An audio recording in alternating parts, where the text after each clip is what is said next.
અંકલેશ્વર નગરમાં વિકાસના કામોનો ધમધમાટ જોવા મળી રહ્યો છે, ત્યારે નગરપાલિકા દ્વારા વોર્ડ નંબર 3માં વિકાસના કામોનું ખાતમુહૂર્ત કરવામાં આવ્યું હતું. વોર્ડ નંબર 3માં આવેલ ભદ્રલોક સોસાયટી, શ્રીનાથ પાર્ક, વચન અમૃત રેસિડેન્સી અને વિરાટનગરમાં ₹40 લાખથી વધુના ખર્ચે નિર્માણ પામનાર માર્ગોનું ખાતમુહૂર્ત નગરપાલિકાના પ્રમુખ લલિતા રાજપુરોહિતના હસ્તે કરવામાં આવ્યું હતું.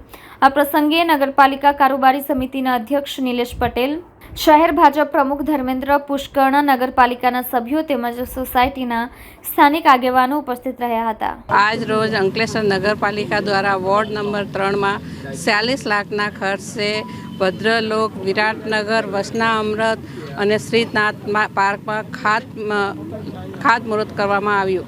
આ ખાતમુહૂર્તમાં ત્યાંના સ્થાનિકો, નગરપાલિકાના સભ્યશ્રીઓ અને પાર્ટીના હોદ્દેદારો હાજર રહ્યા હતા.